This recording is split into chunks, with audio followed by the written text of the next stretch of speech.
welcome back to the channel. I'm out today with Marc, laddie. What's your Instagram? He's also on Facebook. Fungi Finders. Fungi Finders. So yeah, go follow him. We're going to go foraging for morels. Well, very, very slim chance, but we might see if we can find some morels. Wild garlic we'll certainly find. Maybe some St George's mushrooms, as it's that time of year. Just see what happens. Around here that I want to just check out, just in case there's some morels. You're looking handsome today, Marc. As always.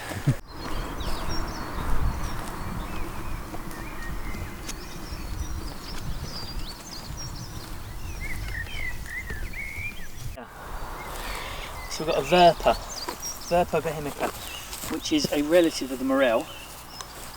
It's a type of false morel, and I've never actually found one of these before, so this is a first. Well worth coming here. Get my face. Morel, Morchella, Esculenta or vulgaris, I'm not sure quite which. Oh my god, that's just made my day.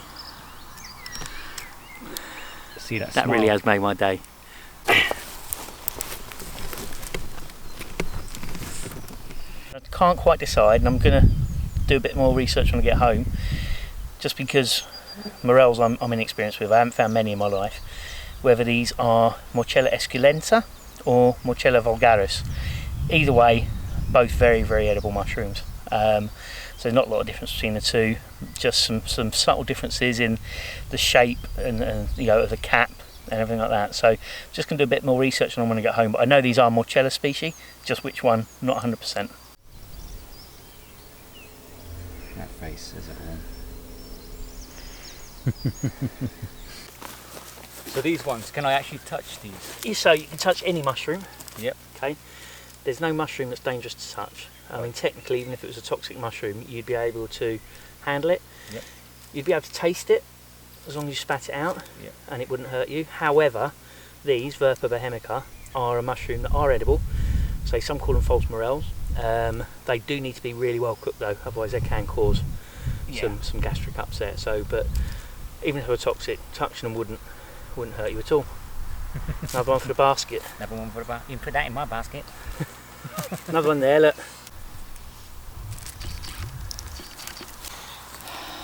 My nice open L mushroom knife.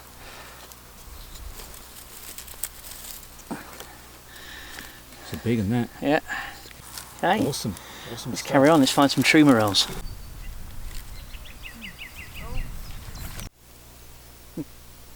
You can see on his face how happy he is. Not just one. We've got three now. These ones look a little bit past it, but I'm going to pick them and.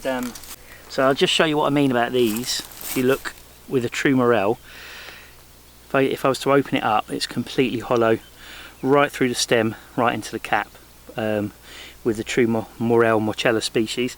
Whereas false morels, like the VERPAs we found, Geometra, Esculenta, another type of false morel, they won't be hollow all the way through like that. Awesome stuff. What's that? What the hell is that?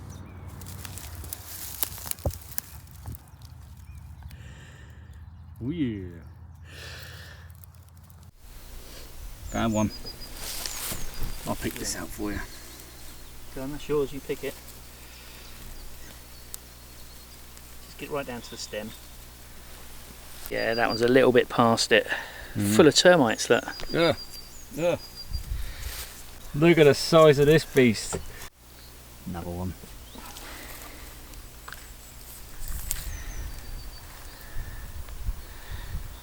Nice. I think it's as much as we're gonna get.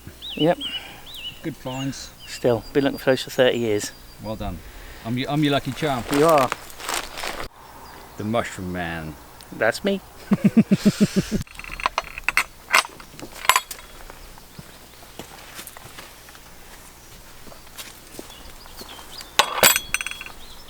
Wood sage. So looks a bit like mint, looks a bit like sage, but if you pick it up and smell it, it's not going to have a very nice smell.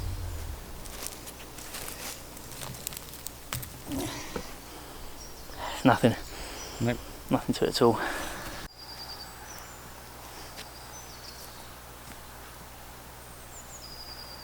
does look rather mystical, doesn't it? Yeah, that was all the way round it.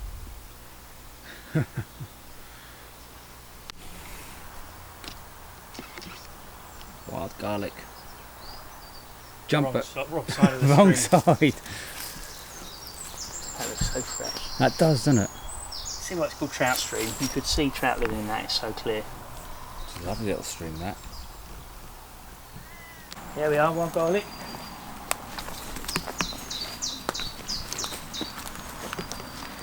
You see with this, the wild garlic's growing amongst some other stuff. This is where you've got to be really careful when you're picking wild garlic. In this instant, it's not too bad, 'cause it's only sticky weed, or goose grass, whatever you want to call it, sticky willy. But if you were grabbing clumps of that garlic, you'd be picking stuff up that you might not want. Might even be some dog mercury over there, which is toxic. That's why you don't want to be pulling up clumps of wild garlic.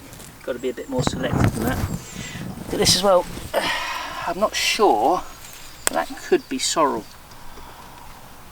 Wild sorrel, I don't know, I'm not great with my plants, but it'd be worth checking it out when we get home. Bulbs as well. Crunchy goodness. The only thing is you might have had a dog walk around here, but that's the other danger. Oh, you can smell that. That is really strong. Sustainability purposes with wild garlic, don't pick too much from the same spot.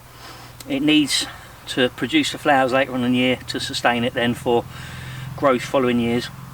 So I'd always only pick, a few leaves from each patch rather than, again, picking up huge swathes of it, just for a bit of sustainability really.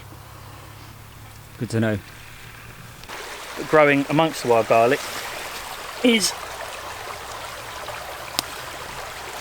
Arum maculatum, okay, which is commonly known as a lot of common names: cuckoo pint, lords and ladies.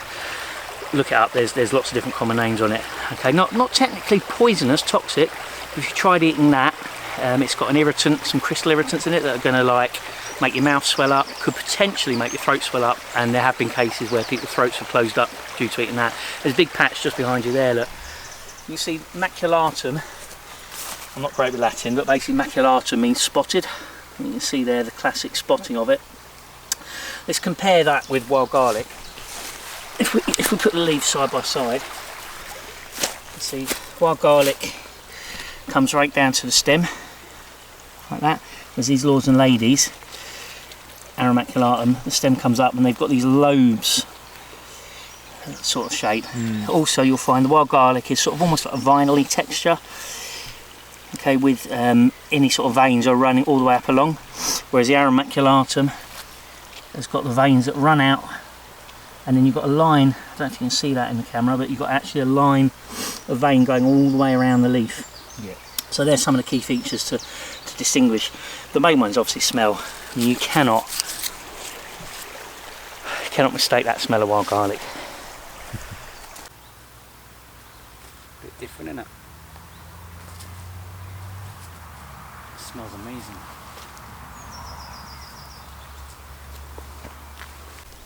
You see why they're called turkey tails? Well, the colours, banded colours, white pores underneath. They tend to grow on these decaying logs like that. Yeah, that's good. Reputably healthy medicinal benefits, but I'm not going to get into that.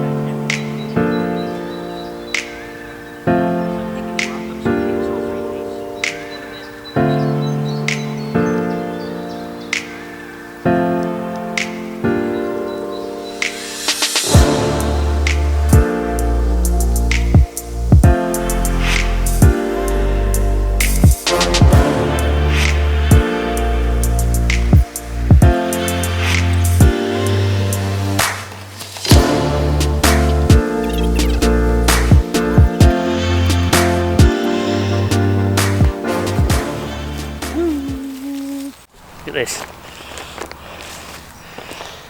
Two of my loves together, look. Mushrooms and wild garlic.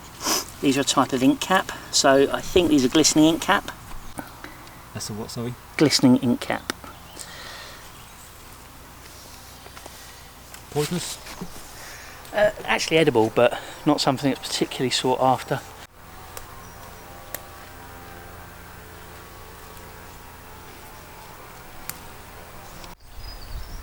Oh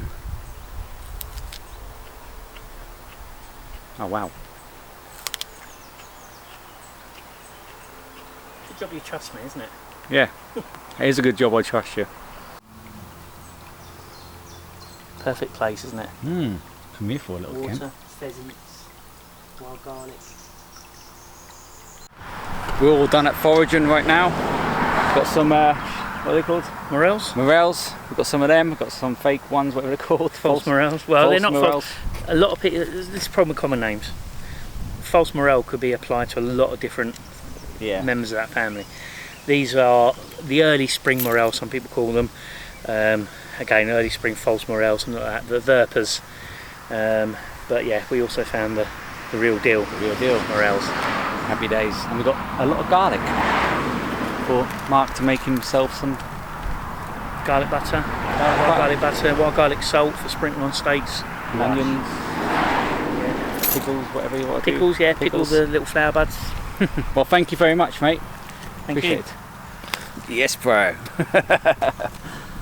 We're now going to go to have a pint. I think he's been looking forward to that as well. I'm gagging for a pint. Catch you on the next one.